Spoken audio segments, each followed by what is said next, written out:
Numinous Podcast with Carmen Spaniola.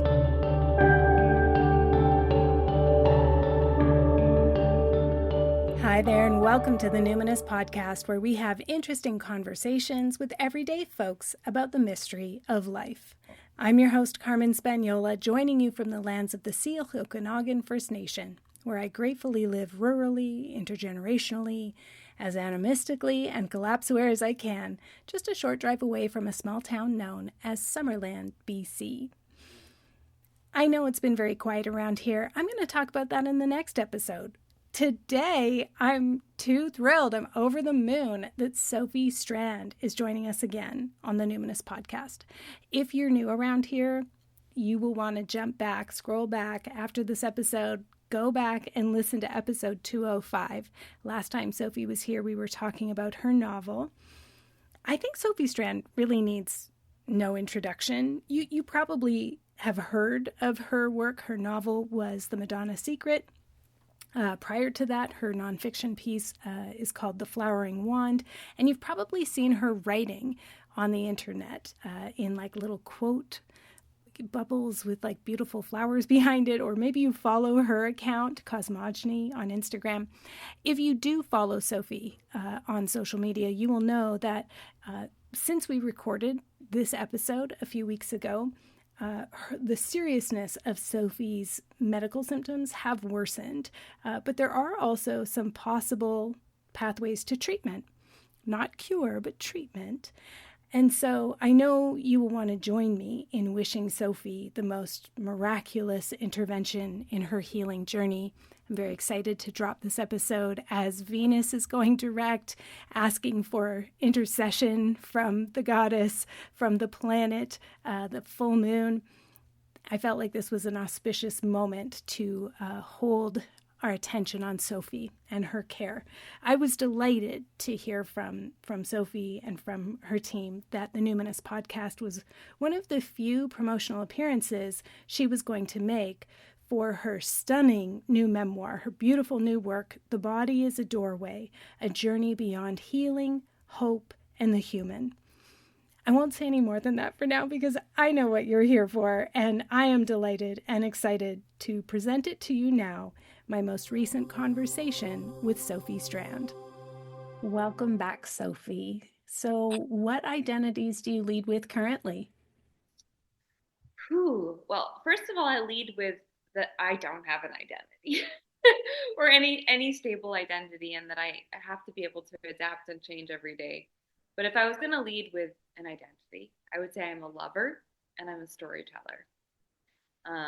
I'm a lover in that I follow what I love. I'm not an expert.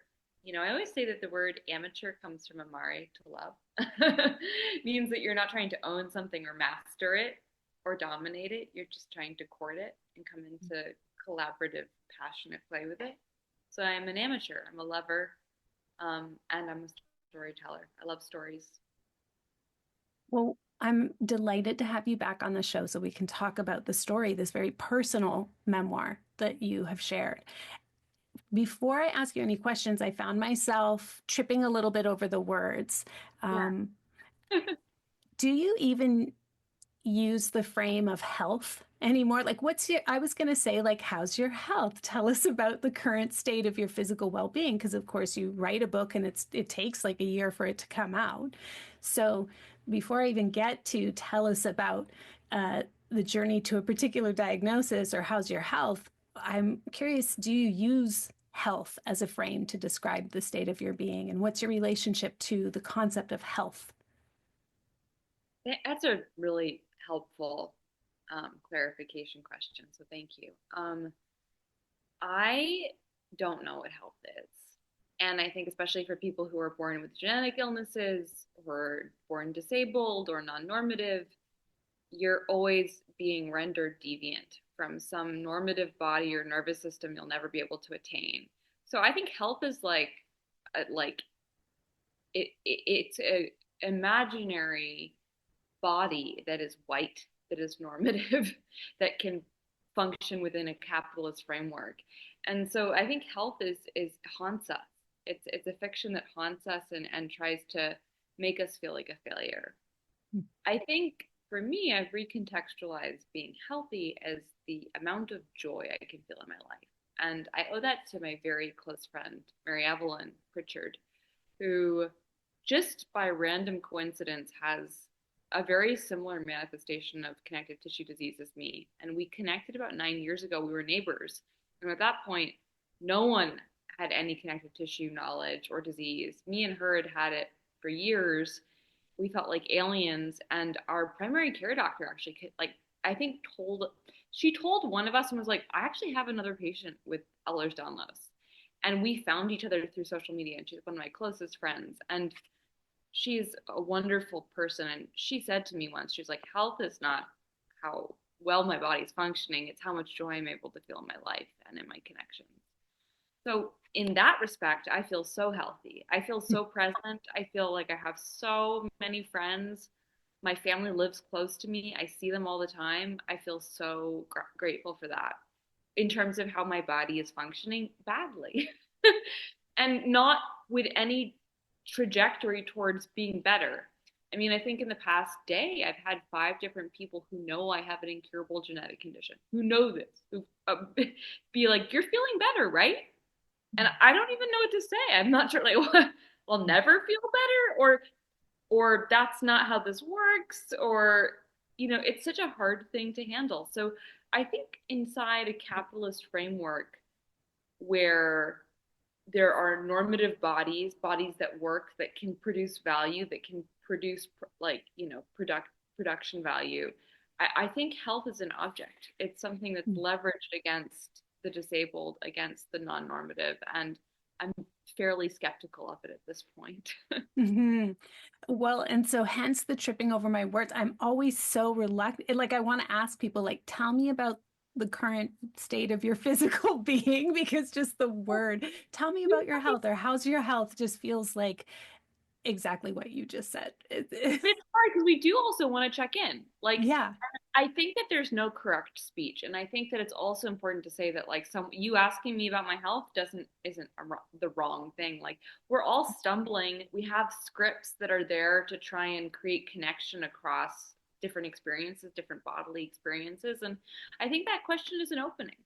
So, yeah. I appreciate that. Okay, so I want to talk about the journey that you take in your book and the memoir. And for folks who haven't heard it, for folks who are listening to this episode because they heard you talk about your last book, The Secret, the Madonna Secret. Yeah.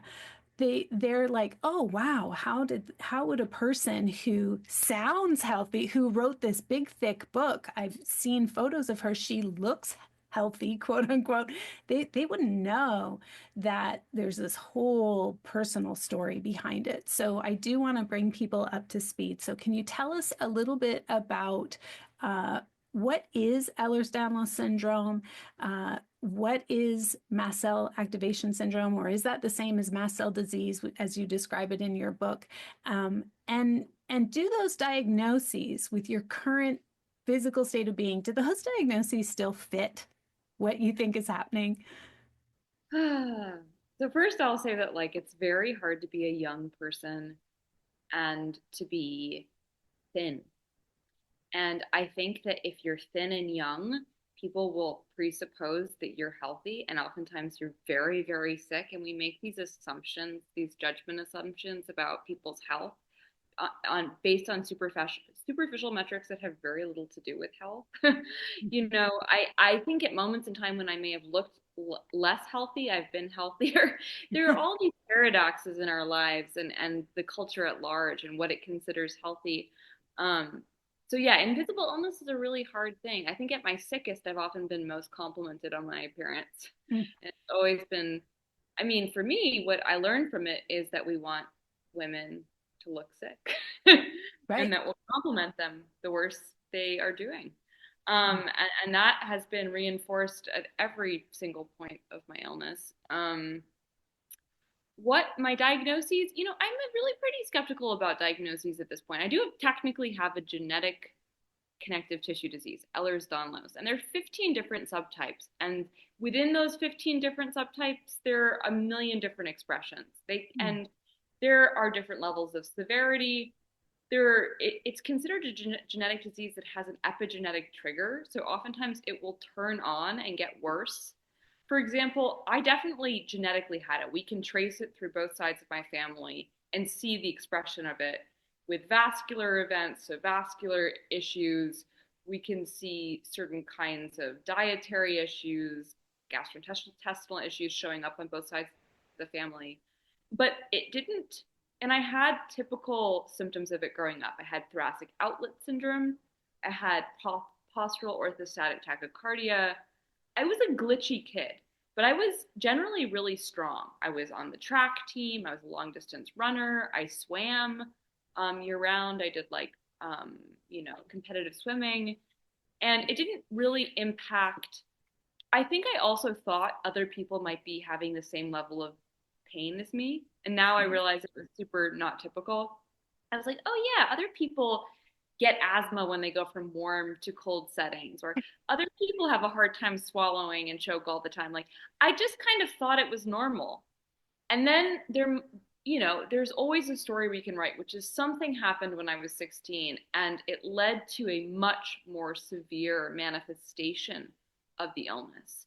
I mean, one of the issues with zebra diseases, with rare diseases, is that they're not studied as well. And so it's hard to know. And there are theories about hormonal changes that, like, when women's hormones come online during puberty, Ehlers-Danlos can get a lot worse. There's not a lot of knowledge. And I definitely have connective tissue disease, which implicates every bodily system.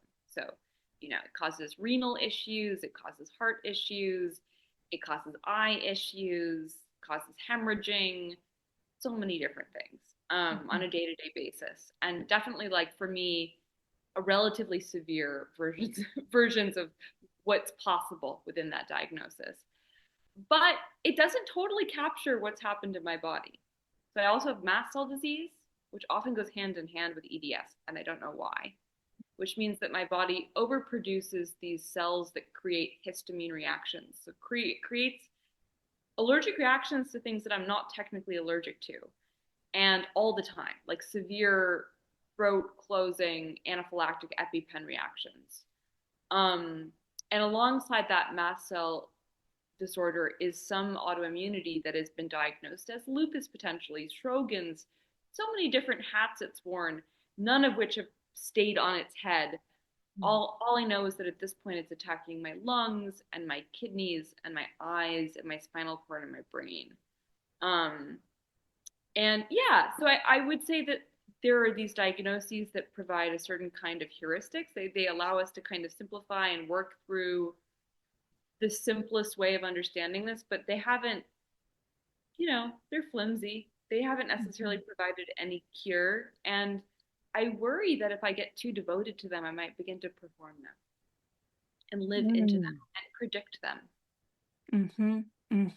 Yeah, that tension comes up a lot in circles that I'm in, where, in the Numinous Network, we have many, many, many people who come and they don't know, first of all, are these symptoms trauma expressions? Is this my perimenopause? Is this a disorder of some kind? Is it something mental, et cetera, et cetera? So all of these things get conflated. And then there's very often the tension between how much do I seek and how much do I put effort into treatment, or, trying to discern the right diagnosis so I know the right course of action to take. How much do I hang my hat on maybe I will feel a bit better?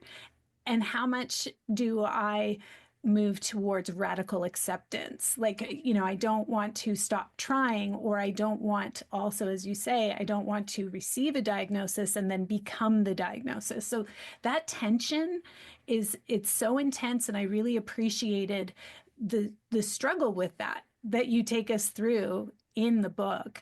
In a couple places of the book, you use the term paranoid reading in relation to our bodies, which of course reminded me of that essay, You're So Vain, You Probably Think This Essay's About You. about paranoid versus reparative reading, which I can link to in the show notes if people are curious. But it sounds like the memoir then becomes a reparative reading of your body. So can you share a little bit with folks about what you mean by having a paranoid reading of the body, and what would you say are maybe some of the fundamental shifts you had to make to begin a reparative reading of the body? Such a good question. Well, first of all, I will offer a small tip of my hat to the paranoid reader, which is that if you are not a white man, being a paranoid reader of text is an important skill to learn, which is don't assume that the story is for you. Mhm. And then question its motives, question what it's trying to make you think, where was it grown, who is it for? So I do think that there's a value to learning how to be a paranoid reader of yourself and other people, especially when also being a paranoid reader of your own biases and your own privilege, your blind spots. So I do think there's a way in which we can be less trusting of the texts, the scriptures, the dogmas we are handed by the dominant culture. That being said, I think that on a small scale, when we get really, really sick, there's this desire to play detective, to go back and figure out what we did wrong, what tipped the scale from wellness to unwellness, so that we can feel like we have control again and we can make a better choice in the future to protect ourselves. So this is a really understandable impulse. Like I have deep compassion for everybody who has this feeling because I've had it myself, which is I am scared. I don't want to get sicker. I don't know exactly how this happened. I want to repair it. I want to be able to understand it. And it can be a heartbreaking exercise because it never really succeeds. Especially because we live in this really complicated world where we understand very, very little and we can see very, very little. We are a juvenile species on this planet. We pretend like we own it and understand everything, but we can't really. Even our best stories are they're stories that are trying to paste meaning onto a very complicated, tangled multi-species network that's always shifting. And I was 16 when I fell ill overnight. And it was very hard for me to understand, given that I so dramatically went from being fairly healthy to being extraordinarily unhealthy. And I had nothing I did could return me to that previous state. I really got obsessed with trying to do a forensic analysis of my life. And a lot that put a lot of weight and of shame on me, that it was almost theological. It was like a Christian idea of sin. When did I become unhealthy? When did I sin? How can I atone? Like, can I pay someone like indulgences during, the Middle Ages in order to come back into purity so that I can be healthy again? And it was not very generous to me. And more importantly, it wasn't very generous to other people who are sick. And I think that's the biggest reframe is what I was showing other people in my life who had cancer, who were born with muscular dystrophy, was that I believed they did something wrong, and if they worked harder, they could figure it out. and Mhm. and it was not kind to myself, and it was not kind to others. And so I think there's a paranoid reading of the body. And I will say that both New Age medicine, holistic medicine, and modern medicine both have a framework of healthism. And the idea of healthism is the idea is that health belongs to an individual and is somehow a representation of their behavior or internal character. And this is true on both sides. One side, it's vibration and karma. If you shift Bruce Lipton your way to quantum healing and cut all your cords, you'll be better. And if you're not better and you haven't cured your cancer, it's because you didn't drink enough celery juice. And there's that side of it, which is that you're not spiritually pure enough if you're not healing. And you need to be a paranoid reader of your own shadow. Have you worked with your shadow? And then in the middle, I think there's somatics, which is pretty much about it's somatics for me is just Christianity dressed up with some Mhm. bodywork language, which Mhm. is, were you sexually abused as a child? Like, well, that's why you're so difficult now. And you need to spend all of your paychecks on all of these modalities that aren't actually that well proven to come back into normativity. And you borderline codependent narcissistic nightmare. It's usually addressed towards, it's so interesting. Someone did a great, I think it was on Mother Jones. There was a great reading of "The Body Keeps the Score" by Bessel van der Kolk, showing that he was cherry picking all of this data about young women and sexual abuse that was totally unsubstantiated, showing like he was like basically saying young women who are sexually abused are never normal. They never have friends. They're always sick, and they're the people who really need to spend the most money on EMDR. It was all cockamamie. It was none of it showed up in any studies, and it made a lot of people who read those books feel horrible, including myself. I'm a survivor of early childhood sexual abuse, and I think when I encountered somatics, it was, and the body keeps the score. I was like, oh, I'm sick because I was abused. And if I don't spend enough money on somatic therapy and EMDR and psychedelics and breath work and yoga, I'll never get better, and no one will ever love me. And let me tell you, I didn't feel much better at the end of 3 years inside that paradigm. I was a lot sicker, a lot more filled with shame, and I felt like a failure because none of the therapies had quote unquote worked. So, I really think that the body keeps the score is what I was referencing when I'm talking about paranoid reader, which is this idea that we can link trauma to illness, and that it's a one-to-one, and that if you treat the trauma with this targeted therapy, you can actually get rid of the illness. And if you're still sick, it's because you haven't done enough therapy. Mm-hmm. Mm-hmm. Yeah, it's a very black and white reading. And I must say, as I was reading, especially the parts about when you come to awareness of childhood sexual abuse and you take it to what sounds kind of like a somatic experiencing practitioner. I'm not really sure, you don't really say, but yeah. And I was like, I was so struck as a person who, I am a somatic trauma recovery practitioner. I actually don't go into people's traumatic experiences. We literally spend years and years learning to scan for safeness and tolerate safeness. And when I heard what was happening in your reactions after, like what was happening, I was like, oh my God, this practitioner is bad. That was my first thought. And then my second thought was, oh no, this is a practitioner who has fully taken in, like, lock, stock, and barrel, the whole paradigm, as you say, of somatics is the answer. And now neuroscience is telling us that it is, da, da, da, da, da. And it's like, there is no modality on earth that is going to be able to attend to the traumas we are experiencing under collapse. Like when so much of my work, our work in the network, is about throwing to something bigger. And for some people who don't have any animistic leanings, and there are, even though I proclaim this is like an animist space, but they'll come in not really having safe relationships or comfortable relationships in nature. That's totally fine. So maybe there's something about their values, etc.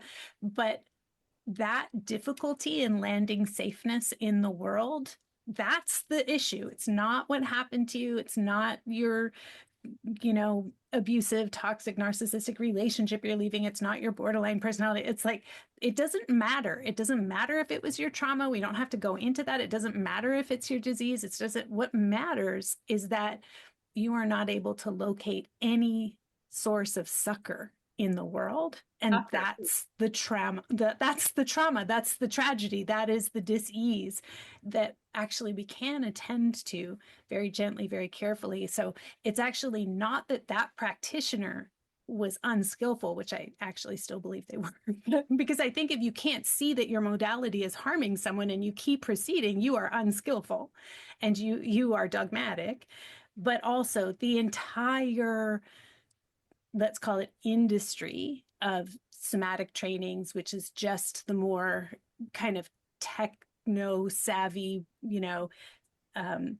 version of what yoga had been for many years, just that whole industry of capitalist training, promising these practitioners who very often we ourselves are trying to heal something.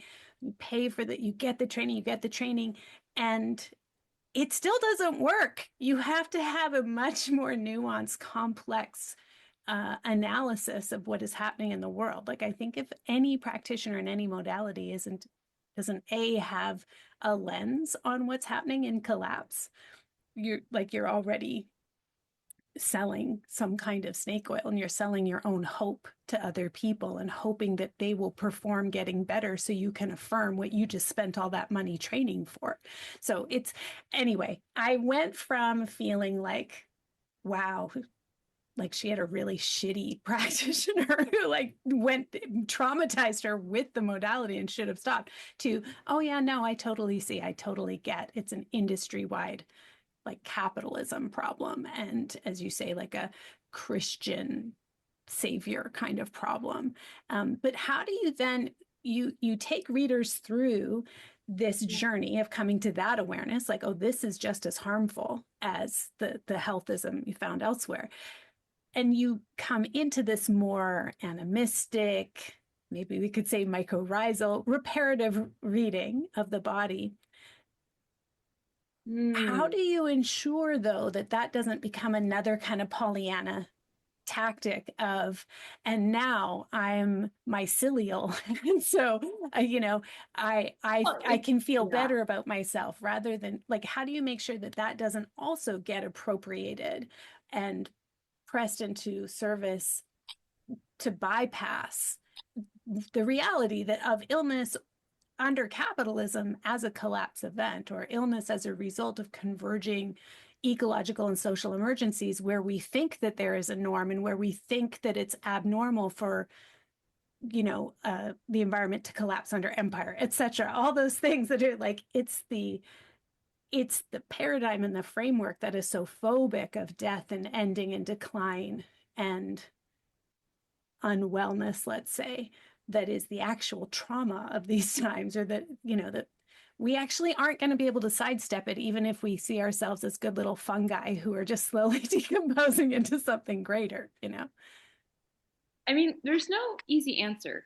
I think that I actually have found myself increasingly allergic to deep ecology environmental scenes that kind of create an eco-precious idea of kinship. Like, I've been like, so interesting. You start to use language because it feels authentic, and then it becomes a floating signifier. Like, I hardly use mycelial anymore. It's funny you bring up these words because I'm like, yeah, like as you're saying them, I'm like, could never use them again, because they've become catch-all phrases that are like a wink that you're ecologically aware. Like, I I actually really worry about this book for that very reason, which is I do the final chapter, which I'm not sure if you've read, is called Let Me Be Wrong, which is pretty much like, I'm not better. None of this worked. This is a mess. We have to try and fix it. It probably won't work. We're probably already too far, but we got to howl and scream and try and figure out a way to make life meaningful day to day. And it's going to be messy, and there's going to be a lot of failure. And I think I am I am filled with I'm more interested in like dark ecology. Like, there is an erotic life force that wants to make more life. And I am always going to be ready to saw off my own leg to try and save myself. I am never going, I never want to be like, we just need to mellow with the flowers and do another panel to talk about being galaxy brained. Like, I'm really tired of, I was saying before we started recording, it's one of the only podcasts I'm doing because I'm so sick. And I'm also I don't believe much of our talk does anything anymore. Doesn't, it doesn't interrupt the for-profit medical system that denies life-saving care to people. Like, that is something that we can be critical of these medical systems, and we can also know that we need them. My mother had sepsis this winter, and she needed like emergency care, comprehensive ICU medical care. And we want those systems to function so that they can do that, so they can heal us in the moment. And yet it was such a broken experience. And so I have been thinking more and more, like, how can we create systems that support the nurses, that get rid of the bureaucratic um, miasma that are clogging up medical systems so that caretakers actually can't care for other people. Like, I think it's less about saying that the doctors are at fault. It's the system is set up so that everyone fails. And so, yeah, I am really thinking about this Pollyanna-ish thing. It is why I have not been able to do like any deep ecology. People are always asking me to like come and give a talk in ecological embodiment or like symbiosis, and I can't do it anymore authentically. It feels like play acting. I want to say, there are species dying out every day. Like, my body is falling apart. I'm filled with mercury. We don't know why. I was exposed to it somehow. It is killing me right now. Like, if I'm experiencing in my body, the plants and the animals outside my door are also experiencing it. And while I can know that I won't personally be able to remove Musk from office in America, and I can't clean this all up personally, I have to make my life mean something. I have to struggle against it. So I think I'm these days I'm kind of like, we need to be screaming and making as much clamor as possible.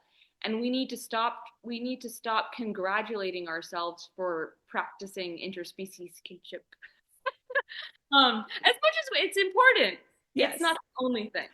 Yes. No, I totally understand. Well, and thank you for mentioning like the moral injury against all people working in healthcare systems right now and what you have to do to endure that as a worker, as a caretaker, I have so much empathy and so as we were sharing before we started recording, I've moved back to like my rural roots. I grew up in a very hard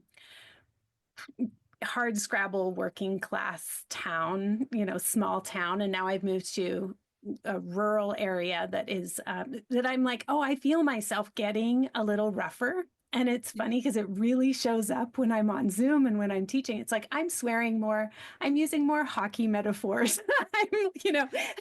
And but I was saying the other day, like, the thing is we have to be serious people now. Like if folks haven't done the work of becoming mycelial, let's say, or becoming more animistic by now, I don't fucking have time for them. You know what I mean? Like, Yes! it's like, you got to catch up because now we are actually getting a lot more guerrilla in our tactics. And that means I actually do have to say hi and howdy to my neighbor who, we're picking up the mail at the same time and his truck has a huge fuck Trudeau on it. And I have to try to be friendly because these are my kin. This is my skin kin. And I have to see if I can find some measure of safeness in this environment and who's a little closer to me and who can I ally with and we just have to be more serious about this now. So we don't have time to be like too poetic about it. I appreciate what you're saying though about being a little worried about your book. And I'm glad to hear you say it because I too was like, oh, this would have been so great 4 years ago, 5 years ago. It would have been like so perfect. And now I'm a little worried that folks are going to be catching up a little late. And so I want to like bring them up to speed that it's like, yes, be gay, do crimes, be an animist. And also like we have to be serious now that we're kind of moving beyond the era of having panels and talking. And we really do need to get into who can I link arms with in my community and like what is really important right now, who given the moral injury that we're all suffering in collapse, what is the area where I want to say I commit myself to this and I care about this so much that it doesn't matter if I succeed or not, this is a promise to myself and to whatever remains in the future, that it will kill me to break. And so everything else can kind of like go by the wayside. I do want to shift a little bit though, because you brought up the stuff about sexual abuse, trauma. So this is your book on chronic illness is very much a book about sex, sexuality, an erotic relationship with the sensuousness of life, and also sexual trauma. You know, you describe sexual assault and interference and inappropriateness, so like a whole range at the hands of medical professionals. You describe childhood sexual abuse. You have a beautiful essay where you describe planting your abortion in the natural world and in non-human beings. And there was one area, there was like one line you said about, I wondered why Jason didn't take me to the emergency room. And I was like, oh man, she's going to hopefully blow this like deadbeat, you know, like get rid of this guy. It was like one tiny little foreshadowing sentence. And then I looked ahead and I saw that there was a chapter called Thank You, Black Mold. And I was like, oh, I bet that's the one where she dumps him. Anyway, it was like, right. but what, but you also mentioned, you know, people who have experienced sexual abuse having 3 times more likelihood of having a lupus diagnosis, for instance. There is some research that is like quite legitimate that is showing this overlap between sexual harm, chronic illness, allergies and histamine response, disorders of the gut-brain interaction. Also, though, the A studies, how they interact with silence, taboo, shame, gaslighting. So what would you want people to know who are very early in this, who are just still experiencing mystery symptoms that don't even really seem to relate to each other, that don't fit diagnosis? What have you learned that you still believe about this overlap between sexual interference, trauma, chronic illness? So there's something really interesting that I've been thinking about. So it's important to note that publishing happens at such a delay, and I know you know this, Carmen, personally. That these many of these essays were written in 2021. Book was sold in like 2023, and the essays were woven together, given a narrative cohesion, and done by early 2023. So publishing is always at such a remove. So I look back on a lot of this and I think, yeah, it's like definitely representative of a version of me, of a version of what I believed, but it's a fossil. And books are always like that, and they're beautiful. And that's why we keep writing, we keep thinking, we keep moving. One thing I've really changed my tune about is I'm super glad that my parents didn't know exactly what had happened to me growing up, because I was not pathologized. And given the seriousness of what did happen, if they had known, I probably would have spent my entire childhood in a psychologist's office. And there would have probably been a lot of intervention and medication. And instead, I was raised feral, outdoors, with a lot of animals, with an English grandmother and stories and tea. And my teachers told stories about my weirdness that were more generous to me. I didn't feel different than the other kids. They said, Sophie doesn't like TV. She doesn't like computer time. Sometimes she gets overstimulated and she chooses to go read and she chooses to have time alone. There were ways of talking about my sensitivities that were not about me being impure. That being said, as I was raised, we have a lot of cultural stories about how abused girls are damaged. So sometimes I wonder if there's so much illness in people who've been sexually abused because of the abuse, or because of the cultural story of what happens when we're abused. And it's for people who haven't been through that, you cannot hear it. But as a young child growing up, knowing that something had happened, it happens every day, all the time. She is so crazy because she was abused as a child, like every day from every direction. It's hard to hear those stories and not live into them.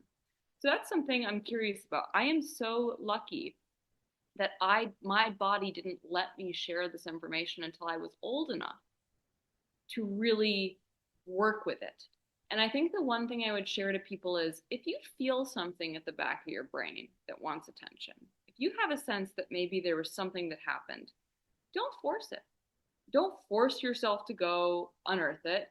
Don't do a forensic analysis. Trust that your body is really smart and that when it's ready, it'll share it with you. And maybe it'll never be ready, and that's okay, you Mm-hmm. know? And I think that the brain is a beautiful thing. And sometimes when really horrible stuff happens to us, it says, you know what? We really don't have to carry this with us all the time. Um, I think I'm such a, academic, like, the joke is like, 95% of my parents of my family are like therapists. So, and I was like really raised within that language and that paradigm. And so of course, when I heard that sexual abuse could cause all of these issues later on, I wanted to do the full, deep dive. I don't know how helpful it was. Not sure. Um, it hasn't offered me more safety in my body. Mm-hmm. And honestly, it was more magical when I was just a weird kid. Yeah. And I didn't have a lot of description for why. And I yeah, I think the thing that was more harmful long term was the cultural story that abused kids are screwed up. Mm-hmm. Well, and I think this brings us back to what is the paradigm Yeah. that you are living in, because if you live in the paradigm of this is a problem and so therefore there must be a solution, then of course you will always be trying to figure out what was the problem so I don't, as you say, replicate that, or perhaps I can fix this. Whereas if you live in the predicament model, which is again, I think a very good collapse skill, where predicaments are not problems with solutions, they are just realities that we need to respond to. I really do hope that a similar kind of shift is going to happen in like mental health care in 10, 20 years. I hope we don't even really talk about diagnoses. Because I can see this even in caretaking elderly in-laws, right? Where we're like looking at the disarray and disorder and being like, okay, is this the neurodivergence, the undiagnosed ADHD or autism? Is this the trauma? Is this patriarchy? Is this aging? Like we cannot figure out. And so instead of trying to figure out what that problem is, my husband and I have just, every time we get into like problem mode, well, maybe if we did this, what if we had a poster on the kitchen door? What if we talked in this way? What if we use these phrases? What if we, etc.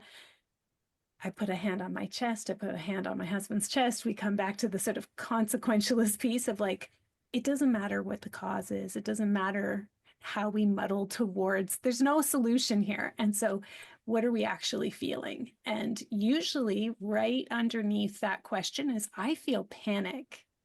I feel I want to flee. I feel overwhelmed. I feel grief. I feel trapped, whatever it is. And then it's like, okay, given that, how then shall we proceed? And not with any idea that we can change the trajectory, but it's just that, okay, this is so overwhelming. And so the consequences, we're making it worse because we can't take any steps. Okay, so let's just deal with the consequence. The consequence in this moment is this is really stressing your parents out. We need to slow down. Like that's almost always the answer. We need to slow down. And of course, we don't want to because we want to move forward to seeing progress. But I think the more we come into that, what I would call a collapse skill of predicament. This isn't a problem we can solve. It's a predicament. We have to deal with the consequences of it. And so how then shall we proceed in a way that is in alignment with our values and how we want to be in our intimate relationships? Like I, I, I do kind of wonder if even when it comes to stuff like health, wellness, illness, etc., like how much do we just come to the consequentialist place of what is the consequence? What is actually happening right now? And can we just tend to that? Do you think that you needed to go through this whole spectrum of experience with trying to find a diagnosis and then discovering how limited that was in helpfulness and in order for your awareness and experiences to like coalesce and cohere in this place now?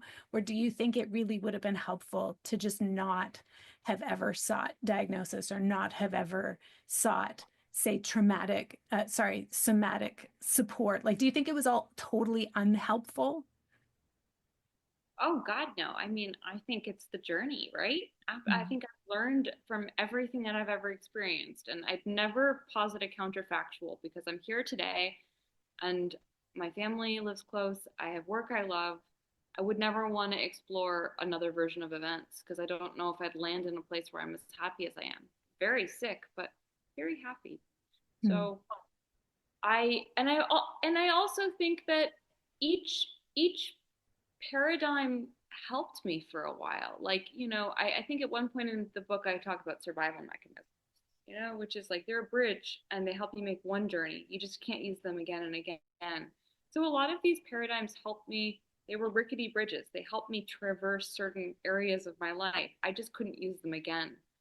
Um, yeah, I think I think that if when I was 12 years old and I had thoracic outlet syndrome and Raynaud's syndrome and I had all these things, if the doctor had said, you have Ehlers-Danlos syndrome, it would have been helpful. Absolutely. And someone joked and said, I just plugged all your symptoms into Chat GPT and said, what did this woman have? And it gave my exact diagnosis. Oh. And I was like, that's wild. Like that it took me 7 years from getting so sick to getting this diagnosis. And to think about, I was just talking about that with my mom, which is just like to think like, what happened in those 7 years from the age of 16 to the age of like 22, where I couldn't have a diagnosis and I was trying to get one. I mean, that was an incredibly formative process to not know. And for me, I think we all have in our lives certain patterns or things that come up again and again. And I don't know if that's by chance or if it's by spiritual necessity, but one that happens in my life is about patience. Mm. And I'm a very impatient person. When I was in fourth grade, my teacher who loved me, she gave these fake awards at the end of the year. And the one she gave me was, I'm Sophie Strand. I want the answer and I want it now. Like I wanted to master something and figure it out and know how to do it immediately. And I think that that impulse in me has never been helpful. And I think that my own body has once again deferred the knowing of things and said, you learn more in a state of uncertainty. Mm. And when things are deferred, you value them more, you understand them better. So I'm in that place right now, which is this time last year, I was in the hospital for this mercury poisoning, and they found all these masses in my lungs. They were like, could it be cancer? Could it be tuberculosis? What can it be? And they're like, well, it's very dangerous to give someone with all of your health issues a biopsy. So we're going to wait and see. And we're going to keep taking x-rays and doing CAT scans. And I thought, wow, that's a really scary unknown to live with. I bet I'll only have to live with it for 2 months. We're a year later. And like, of not knowing what these things are. And it's been such an intense teacher. I wouldn't wish it on anyone else. But in that protracted state of not being able to have an answer, it's like salt in my life. It's like the flavor of my life has been so intensely enhanced. I'm not calling it a gift, and I think that's such a toxic thing to do to people who are sick. But personally, in my life, this deferral of knowledge has oftentimes made me, given the knowledge roots when it finally arrives. It's not superficial. Like I can really feel it. Mm-hmm. Okay, so we always ask the question of how are you coping with grief and rage, but for return guests, I will also add, so where are you finding joy in your life? So would you mind returning us to how you're currently dealing with grief and rage, and then tell us what is lighting you up?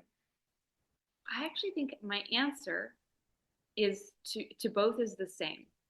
So I'll start this with what seems like a misdirection, which is I had my dad's grandmother was the poorest of poor from Arkansas.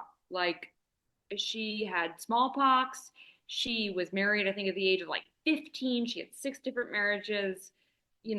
She came. Her life was so different than mine. She was so powerful. And by the end of her life, she lived to like 104. She had become like a real estate tycoon.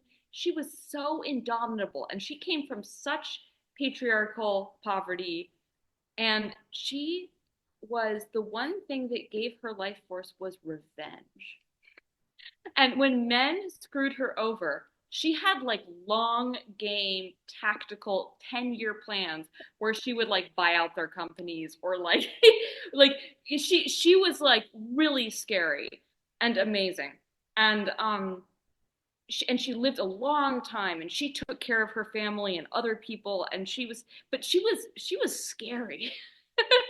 um my favorite thing, and I think it'll be okay, is I was at her 100th birthday party, and I was at her house in Arkansas, and I went up to her bedroom to look for something, and next to her bed, her fifth husband had been dead for like 10 years, was a book that had been published that year called Superpower Your Orgasm. And I was like, okay, so just that's the energy that I'm calling on, which is I think I think so bad things happened to me when I was younger, and bad things have happened to people I love, and bad things are happening to the earth right now.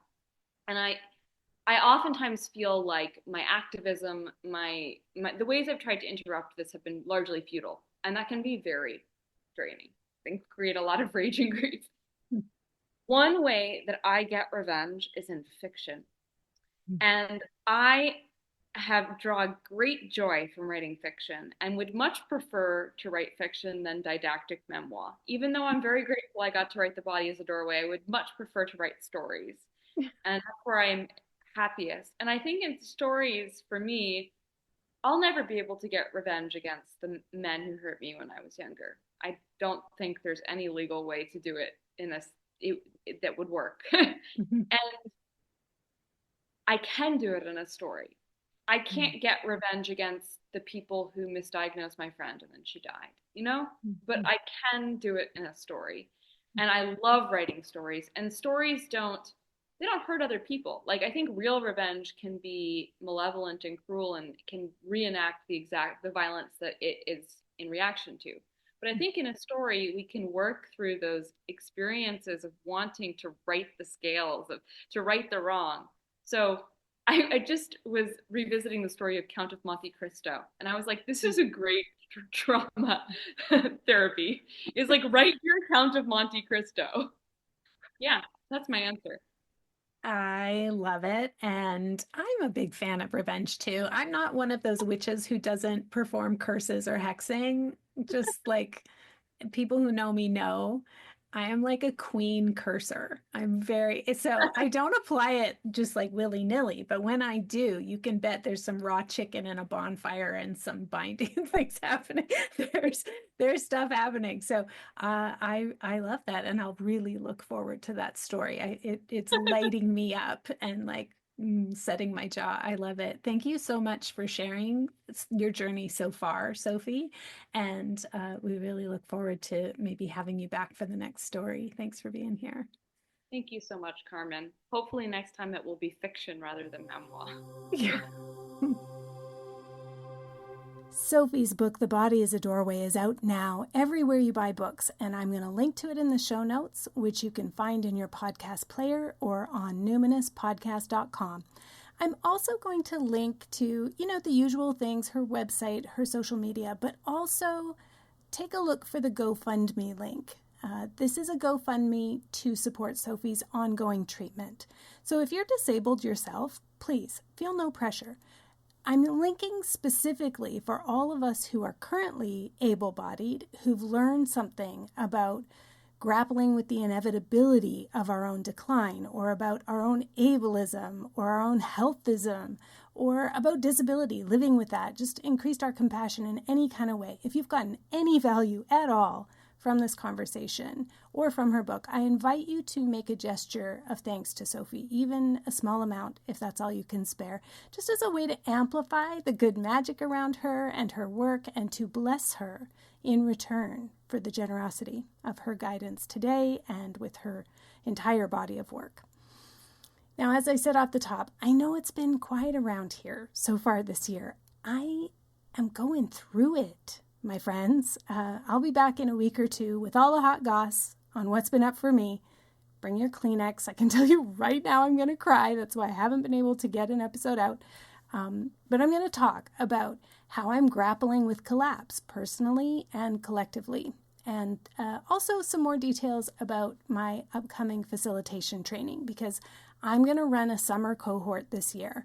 I know that there are some teachers who love to participate in learning how to lead groups and presence, secure-based teaching and attachment in classrooms or like any kind of group. But I know teachers in particular have a hard time coming to the ones that I run during the school year.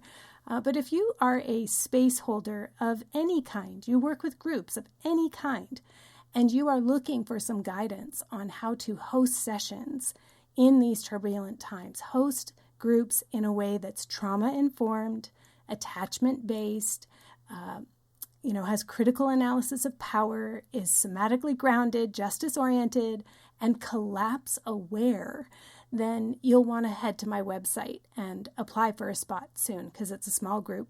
It's just a 2-month training. It's huge value. If you'd like to hear what folks have said about the training, you may want to check out my Instagram highlights. It's just click on my highlight that's titled training. And one last tiny little thing I wanted to share because it's time sensitive. Every Saturday in May 2025, I'm offering a new, revamped, improved update of my True Prosperity program.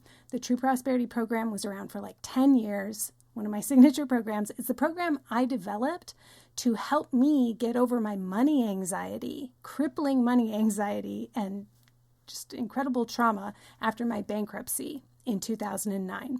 So all of the tools, techniques that I used to get well-regulated, to contain the spiraling thoughts in my mind, and the literal physical somatic sensation of fear I would have, like every time I had to, buy groceries with my bank card. So that program, live sessions are every Saturday in May, but it will be recorded and archived, and all you have to do is become a member of the Numinous Network. You can learn more about the Numinous Network and my trainings on my website, carmenspagnola.com. CarmenSpagnola. Until next time, take care.